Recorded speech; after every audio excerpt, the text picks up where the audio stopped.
उपस्थित हमारे सभी सम्मानीय साथी, माई साहब, केतकर साहब, मेरे साथ जिनको सम्मानित किया ऐसे भाविस्कर जी, और मैं भी जिनके इंतजार में हूँ उसे प्रोफेसर गणेश देवी साहब, और आप सभी साथियों।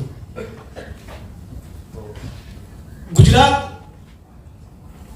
और महाराष्ट्र का एक पुराना रिश्ता है। दोनों कमाल की भूमि है। आप देखिए, गुजरात में गांधी भी हुए और मोदी भी, और आपके यहां गोवलकर भी हुए और अंबेडकर भी। बड़ी कमाल की भूमि है। मैं कॉलेज के दिनों में थोड़ा बहुत थिएटर करता था। तब से ये पता है कि पूरे भारत में सबसे ज्यादा थिएटर करने वाले, थिएटर देखने वाले कोई लोग हैं तो वो बंगाली है, गुजराती है और मराठी है। ये यहां की एक साहित्यिक परंपरा है। गुजरात में भक्ति आंदोलन के दौरान नरसिंह मेहता जैसे संत कवि दिखे, जिन्होंने लिखा वैष्णव जो तो तेने रे कहिए जी पीड़ पर आई जाने रे। और यहां पर इस धरती पर भी ज्ञानदेव, नामदेव, तुकाराम हुए। इस धरती को मैं वंदन करता हूं जिसने बाबा आमटे दिए। मैं इस धरती को वंदन करता हूं जिसने साने गुरु जी दिए। मैं इस धरती को वंदन करता हूं जिसने डॉक्टर भीमराव बाबा साहब अम्बेडकर, शाहू महाराज, शिवाजी महाराज और फूले दिए। आज जब गुजरात के, महाराष्ट्र के, देश के हालात देखते हैं तो बहुत दर्द होता है। क्या गजब का हमारा मुल्क है, गजब की ट्रेडिशंस है, इतना डाइवर्सिटी, इतना कंपोजिट कल्चर, गौतम बुद्ध की यह भूमि, रविदास की धरती, नानक की, कबीर की, ज्ञानदेव की, नामदेव की, तुकाराम की, भगत सिंह की, फूले की, पेरियार की, अंबेडकर की। और आज यहां पर क्या हो रहा है, और आज यहां पर जो हो रहा है उसे देखते हुए दया पवार साहब और उनके जैसे साहित्यकारों की बहुत याद आती है। क्योंकि आज ऐसे साहित्य की सबसे ज्यादा जरूरत है जो हमारे अंदर की इंसानियत को एक बार झकझोरे। आज ऐसे साहित्य की बहुत जरूरत है जो इस प्रकार के ऑडिटोरियम के सेमिनार और कॉन्फ्रेंसेस में हमको कैद करने के बजाय सड़कों पर लेकर आए। आज इस प्रकार की शायरी की, कविता की, नाटक की, संगीत की, सिनेमा की बहुत जरूरत है जो फांसीवाद के खिलाफ अपनी एक नई धारा लेकर खड़ा हो। किसी जमाने में ये काम दया पवार जी ने, लक्ष्मण माने जी ने और दलित पैंथर के ढसाल साहब ने किया। इस महाराष्ट्र को मैं वंदन करता हूं। साथियों, साहित्य में मेरी बहुत रुचि है। मेरे परिचय में मोहतरमा एक बात कहना भूल गई, मैं बता दूं। गुजरात के एक बहुत बड़े शायर हैं वासी अब्बास अब्दुल अली, जिनका तखल्लुस था मरीज। उनका पूरा जीवन बंबई में गया। और इतने बड़े कवि केतकर साहब, इतने बड़े शायर कि मैं पूरी जिम्मेवारी के साथ कह रहा हूं कि यदि गालिब और फैज पढ़ने के बाद जावेद अख्तर और गुलजार साहब को जो रोमांच हुआ होगा, वो और एक बार यदि मरीज को पढ़ ले तो उनको वही रोमांच का अनुभूति होगा। इतने बड़े शायर हम लोगों ने गुजरात से दिए हैं। तो मैं बम्बई में था, तब 3-3.5 साल उनके ऊपर रिसर्च किया। तब से मेरी साहित्य में रुचि बहुत बड़ी है। लेकिन साहित्य सर्जन वो एक बात है और कल्चरल एक्टिविस्ट होना वो दूसरी बात है। यदि केवल मैं साहित्य निर्माण कर रहा हूं, कविता लिख रहा हूं, अच्छी बात है, बहुत उम्दा बात है। लेकिन यदि वो कविता किसी आंदोलन को, किसी मूवमेंट को, यदि संघर्ष को अंजाम दे तो उसकी बात कुछ अलग होती है। यही काम दया पवार साहब ने किया। आज हमारे देश में, हमारे गुजरात में, महाराष्ट्र में एक ऐसे कला के क्षेत्र में, साहित्य क्षेत्र में एक आंदोलन की जरूरत है जो उस धारा को आगे लेके जाए। मैं जा रहा था तब रास्ते में सोच रहा था, तो जो काम धरसाड़ साहब ने किया, लक्ष्मण माने जी ने किया, जो दया पवार साहब ने किया, आज वो काम कला के दूसरे किसी स्वरूप में सिनेमा में कोई बहुत ही उम्दा तरीके से कर रहा है, तो हमारे तमिलनाडु के साथी है पा रंजीत और नागराज मंजू है। ये दोनों साथी उसी विरासत को, उसी परंपरा को आगे लेके जा रहे हैं। वो भी एक साहित्य है। मुझे आप सभी साथियों से रिक्वेस्ट करनी है कि दोनों साथी के लिए, बहुत से साथी वीडियो ले रहे हैं, तो एक संदेश उनकी ओर भी जाए, उनका भी हौसला बढ़े, इसलिए जबरदस्त तालियों से उनका सम्मान करना चाहिए। उनका सिनेमा केवल सिनेमा नहीं, एक मूवमेंट है। और इस प्रकार के साहित्य की, लिटरेचर की, कविताओं की, शायरी की, संगीत की हम लोगों को आज के दौर में बहुत जरूरत है।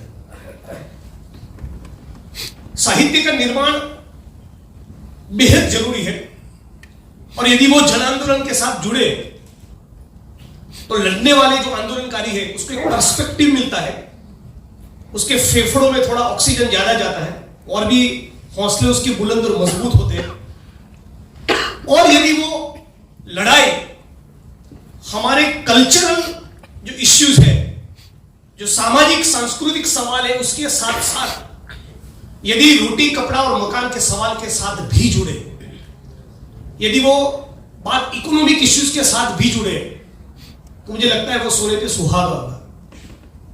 आज पिछले 20, 25, 30 साल का अम्बेडकराइट दलित मूवमेंट देखे तो थोड़ा क्रिटिकली हमको अपने आप के बारे में सोचना है। हम नॉन दलित कम्युनिटीज के ऊपर कभी कभी बहुत तीखे प्रहार करते, कभी ओवर एग्रेसिव तरीके से क्रिटिकल होते हैं, लेकिन हमारे आंदोलन में बहनों का कोई पार्टिसिपेशन ही नहीं है। प्रगतिशील खेमे से आने वाले नॉन दलित साथियों की कास्ट की अंडरस्टैंडिंग क्या है, इस सवाल को हम लोग लगातार उठाते आए हैं, लेकिन हमारा खुद का जेंडर पर्सपेक्टिव क्या है। सावित्रीबाई फुले जिंदाबाद कहना और जिग्नेश भाई के और केशव भाई के किसी भी संगठन में बहनों का पार्टिसिपेशन न हो, इस बात को हम लोगों को दुरुस्त करना है। उसी प्रकार से जो इकोनॉमिक इश्यूज की बात है, रोटी कपड़ा मकान, शिक्षा चिकित्सा, बेरोजगारी, महंगाई, इन सवालों के साथ भी हमारा जो सरोकार होना चाहिए वो बहुत कम दिखता है। डॉक्टर बाबा साहब अंबेडकर के स्टेच्यू का चश्मा कोई निकाल दे तो 5,000 का, 10,000 का, 50,000 का मोर्चा निकलेगा, लेकिन पूरे भारत में किसी भी पॉलिटिकल पार्टी की सरकार जमीनों का आवंटन नहीं कर रही, इस बात का हमारी मूवमेंट में कोई गुस्सा, कोई कंप्लेन, कोई नाराजगी नहीं है।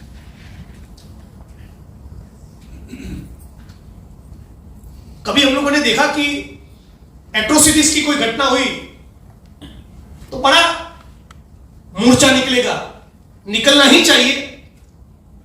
हिंसा हो, आत्मसम्मान के साथ खिलवाड़ हो, जाति के नाम पे कोई अपमानित करे, गाली दे, तो स्वाभाविक है मैं उसको एक चैलेंज देना ही चाहिए, उसके खिलाफ लड़ना चाहिए। रोहित वेमुला की सांस्थानिक हत्या के बाद पूरे मुल्क में एक आक्रोश दिखा, एक जन आंदोलन खड़ा हुआ। हम लोग जब अहमदाबाद से ऊना की यात्रा लेकर 400 किलोमीटर चल रहे थे तो ऑस्ट्रेलिया में, लंदन में, अमेरिका में लोग बैनर लेके खड़े रहे थे कि we are supporting that movement. Delhi में रविदास का मंदिर टूटा तब भी बहुत बड़ा मोर्चा हुआ, भीमा कोरेगांव का भी मूवमेंट हुआ, लेकिन 10,000 दलितों का मोर्चा, अच्छी शिक्षा और चिकित्सा मिले, उसको लेकर कभी नहीं निकलता। मनरेगा की योजना को 100 दिन के बजाय 150, 200 या 250 दिन करो, और उसमें यदि 250 रुपया का वेजिस मिलता है तो उसको 350 करो या 400 करो। ऐसी कोई मांग हमारी ओर से नहीं उठती। वामपंथ के साथियों को लेकर भी हमारे कंप्लेन लगातार लंबे अरसे से है, लेकिन हम कभी मजदूरों को मोबिलाइज किए हो, अपना खुद का ट्रेड यूनियन खड़ा किए हो, मजदूरों को न्यूनतम वेतन मिले, कॉन्ट्रेक्चुअल और आउटसोर्सिंग के कर्मचारियों को परमानेंट किया जाए, उसकी लड़ाई लड़ी जाए, इस बात का भी कभी हम लोगों ने गंभीरता से विचार नहीं किया। तो मुझे लगता है कि दया पवार साहब जिस आखिरी इंसान की मैला उठाने वाले, गटर में उतरने वाली जिस सफाई करने की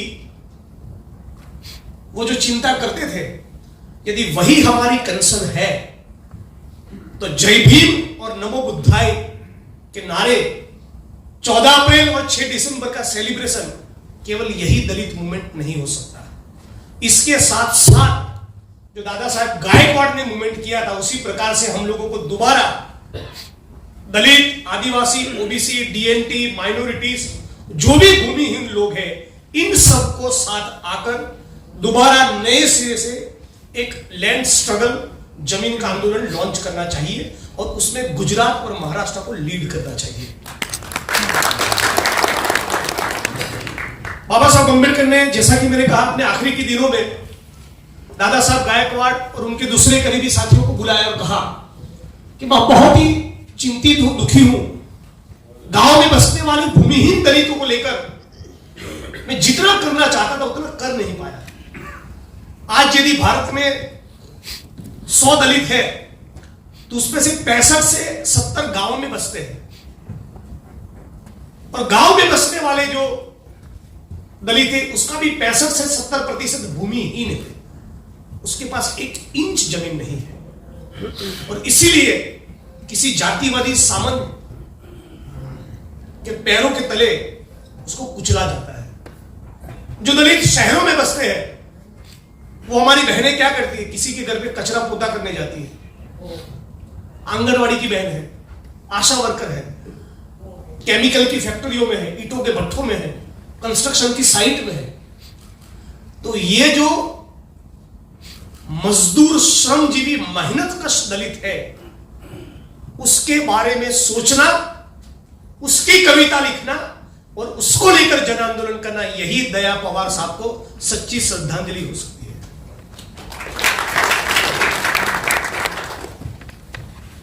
दादा साहब गायकवाड़ के नेतृत्व में जो आंदोलन हुआ, आपको हैरानी होगी, उसमें जिन लोगों की गिरफ्तारियां हुई थी, जिन लोगों को डिटेन किया था, उसका आंकड़ा आप यकीन नहीं करेंगे। मैं यदि ये बोल रहा हूं, बहुत से प्लेटफॉर्म पर बोल चुका हूं इस बात को, फिर भी आज भी वो आंकड़ा मुझे एक्साइट करता है। 3,60,000 लोग उस आंदोलन में डिटेन हुए थे। आप सोचिए, हम मटेरियल, इकोनॉमिक, आर्थिक मुद्दों की लड़ाई, अपने परिवार के मजदूर दलितों की लड़ाई किस कदर छोड़ चुके हैं कि 36 लोग आज जमीन की डिमांड को लेकर ज्ञापन देने को तैयार नहीं।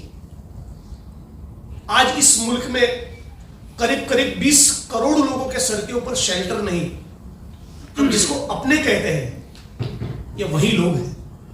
दलित समाज का एक बहुत बड़ा तबका है जो मेरी तरह राजनीति में है, मीडिया में है, एनजीओ में है, पटवारी है, कांस्टेबल है, टीचर है, एलआईसी में है, बैंकों में है, आईयूसी में, ओएनजीसी में, रेलवे में, बीएसएनएल में, एक ऐसा मिडिल क्लास है। लेकिन बाकी का तबका जो मैं बार बार कह रहा हूं, सारा मेहनतकश मजदूर आवाम है। और उस मेहनत कर मजदूर दलितों को उसके आर्थिक, उसके रोटी कपड़ा मकान के सवाल को लेकर संगठित करना, और साथ साथ नारायण गुरु, अय्यांकली, पेरियार, फुले और बाबा साहब अम्बेडकर की विचारधारा को भी लेके जाना, इन दोनों पहलुओं के ऊपर हम लोगों को काम करना चाहिए। आज का दौर बहुत बड़ी चैलेंज हम लोगों के सामने है। आरएसएस और भाजपा के लोग जिस प्रकार से डेस्परेट है कि हर कीमत पर डॉक्टर बाबा साहब अम्बेडकर के संविधान को, संविधान में जो धर्मनिरपेक्ष समाजवादी लोकतंत्र की कल्पना की गई है उसको खत्म कर दिया जाए।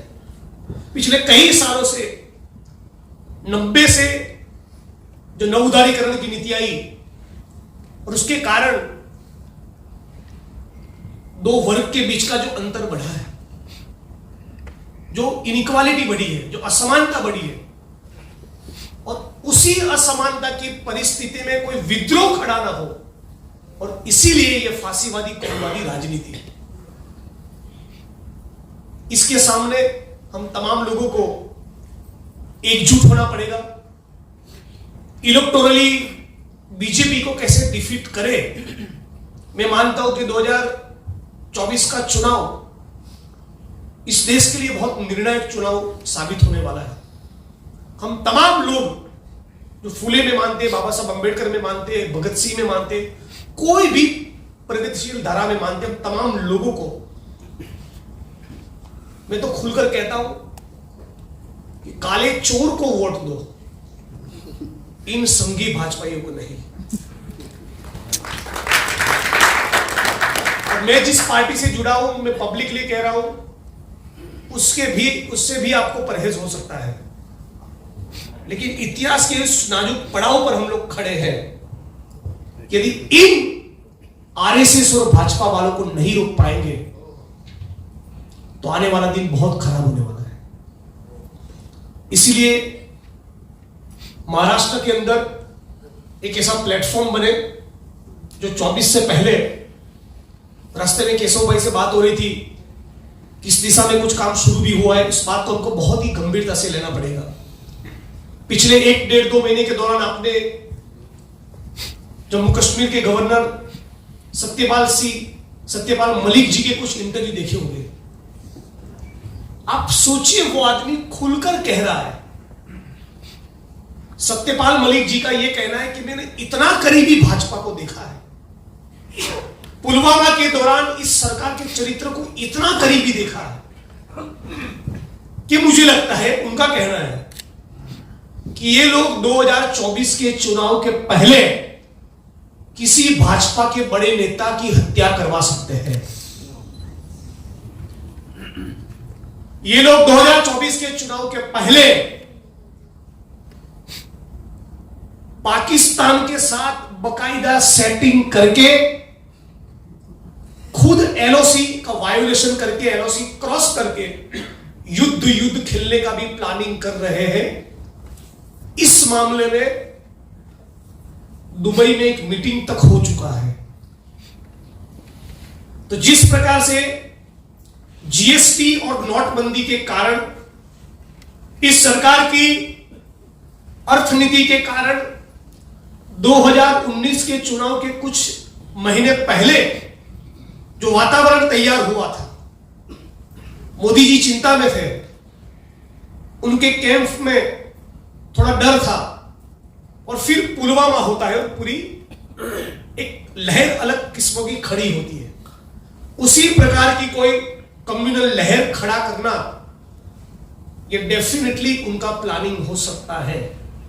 यह सतपाल मलिक साहब नहीं कह रहे, तब भी मैं भी कहना चाहता हूं।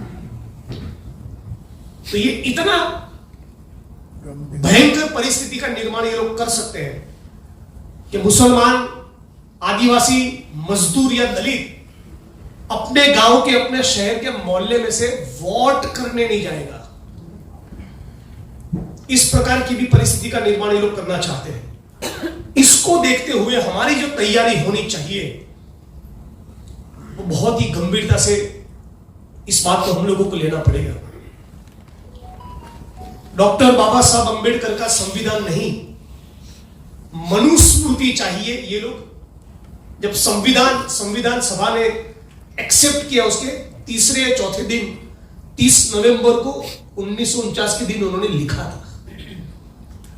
ये तो खुलकर लिखते हैं। आज मणिपुर की परिस्थिति हमारी आंखों के सामने है। दिल्ली में हमारी ये एथलेट बहनें इतने महीनों तक बैठी। कभी कभी सवाल होता है कि आने वाली पीढ़ी आपको सवाल पूछी थी, आने वाली जनरेशन आपको सवाल पूछेगी कि पूरा हिंदुस्तान, पूरा भारत, पूरा मुल्क, 135 करोड़ जनता, इस मुल्क की बहनें बलात्कार की फरियाद लेकर दिल्ली में बैठी रही, हम लोग उन नालायकों की गिरफ्तारी नहीं करवा पाए। बिल्किस बानो के बलात्कारियों को जेल में से निकालकर लड्डू खिलाया। एक महिला, वो भी जो प्रेग्नेंट थी, उसके ऊपर 11 लोगों ने सामूहिक बलात्कार किया। उसकी आंखों के सामने उसके 3 साल के बच्चे को दीवार पर रगड़कर मार डाला। 1 दर्जन लोगों की हत्या की। और मामला जब सुप्रीम कोर्ट में गया, सुप्रीम कोर्ट ने आजीवन कारावास की सजा सुनाई। उस आदमी, उन बलात्कारियों को, हत्यारों को न केवल ये सरकार जेल में से रिहा करती है, अबीर गुलाल उड़ाती है, ढोल नगाड़ों से स्वागत करती है और मिठाई बांटेगी। ये भी सवाल आने वाली पीढ़ी हमको करने वाली है, मणिपुर के बारे में भी पूछने वाली है। पिछले कुछ महीनों पहले गीता प्रेस गोरखपुर को गांधी पीस अवार्ड मिला। तो रेलवे स्टेशन पे उनकी सारी किताबें मिलती है। तो हाल ही में मैं दिल्ली गया था और शमसुल इस्लाम साहब ने उस किताबों में से एक किताब मुझे दी, और उस किताब का टाइटल है गृहस्थ जीवन में कैसे जिए। सवाल जवाब का फॉर्मेट है। सवाल, पति का कर्तव्य क्या है, फिर जवाब लेखक खुद लिखता है। पत्नी का कर्तव्य क्या है, विवाहित पत्नी का कर्तव्य क्या है। इस प्रकार के सवाल जवाब के फॉर्मेट में गीता प्रेस गोरखपुर की गृहस्थ जीवन में कैसे जिए ये किताब है। उसमें एक सवाल ऐसा है, सुनिएगा और गौर फरमाइएगा, क्यों हम लोगों को उस कदर के खिलाफ प्रचार करना चाहिए, मोर्चा खोलना चाहिए कि उनकी ये हैसियत नहीं हो कि हमारे इलाकों में, हमारे मोहल्लों में पैर रखें। उतना एग्रेसिवली इन आरएसएस के खिलाफ हमको क्यों बाहर निकलना चाहिए। सवाल यह है उस किताब में कि यदि विवाहित महिला के ऊपर बलात्कार हो तो उसे क्या करना चाहिए। उत्तर उस किताब के संगी आरएसएस की मनुवादी मानसिकता वाले लेखक लिखते हैं, जहां तक संभव हो उस विवाहित महिला को और पता चलने पर उसके पति को, दोनों को चुप रहना चाहिए।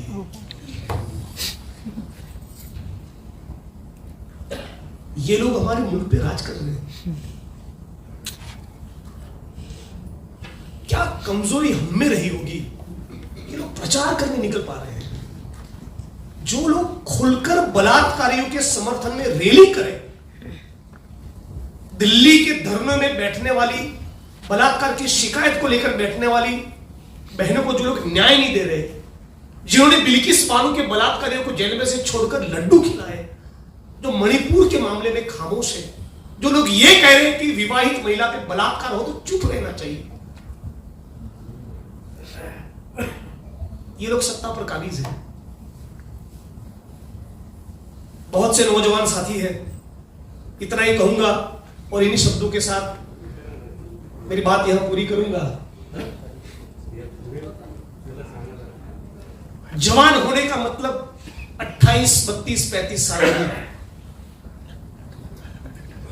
28, 32, 35 साल की काया में कभी कभी बहुत बुजुर्ग भी बसते हैं।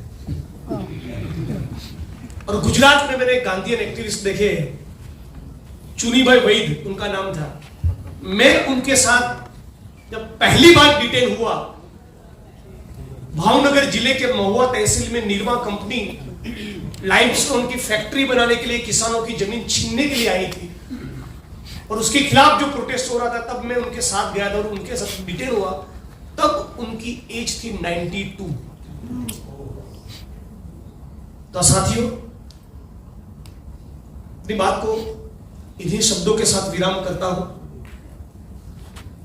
कि यदि हम लोग सचमुच जवान हैं तो हमारे अस्तित्व का एक एक अणु इस आरएसएस और भाजपा को रोकने में लगना चाहिए। यदि सचमुच हम लोग दया पवार साहब के साहित्य में एक जेन्युइन रुचि रखते हैं, सचमुच हम लोग फूले, अंबेडकर, शाहू महाराज की फिलोसॉफी, उनकी विचारधारा से सरोकार रखते हैं, सचमुच हम लोग जिंदा लोग हैं, तो उस जवानी का, उस जिंदा होने का क्या मतलब जो इस मोदी और आरएसएस की सरकार के खिलाफ लड़ते लड़ते एक दिन जेल नहीं गया। यदि आपकी पीठ पर इस आरएसएस और मोदी की सरकार की लाठी नहीं पड़ी, यदि इस सरकार के खिलाफ लड़ते लड़ते आप एक दिन जेल नहीं गए, तो आपकी जवानी का कोई मतलब नहीं है।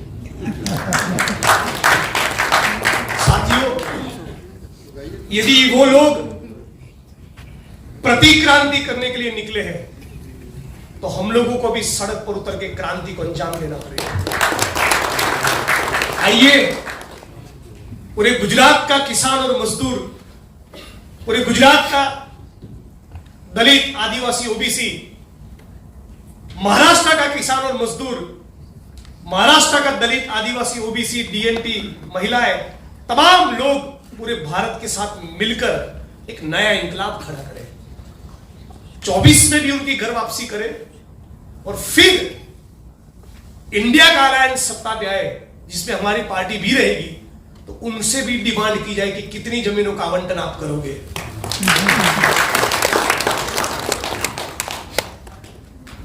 मेरा सरोकार पहले इस मुल्क की श्रमजीवी जनता से, फिर पार्टियों से। अब तमाम लोगों ने मुझे यहां बुलाया, मैं पवार साहब की पूरे परिवार का दिल से शुक्रिया अदा कर, मुझे इस अवार्ड से सम्मानित किया, और भाविस्कर साहब और गणेश देवी साहब के साथ मुझे ये अवार्ड मिला, ये मेरे लिए गौरव का विषय है। अब तमाम लोगों के बीच में मैं आता रहूंगा। महाराष्ट्र मेरी खुद की अपनी भूमि है, पूरा देश अपना है, साथ में मिलकर लड़ना है, इंकलाब करना है, और लड़ेंगे तो जीतेंगे, एक नया इतिहास बनाएंगे। जय हिंद।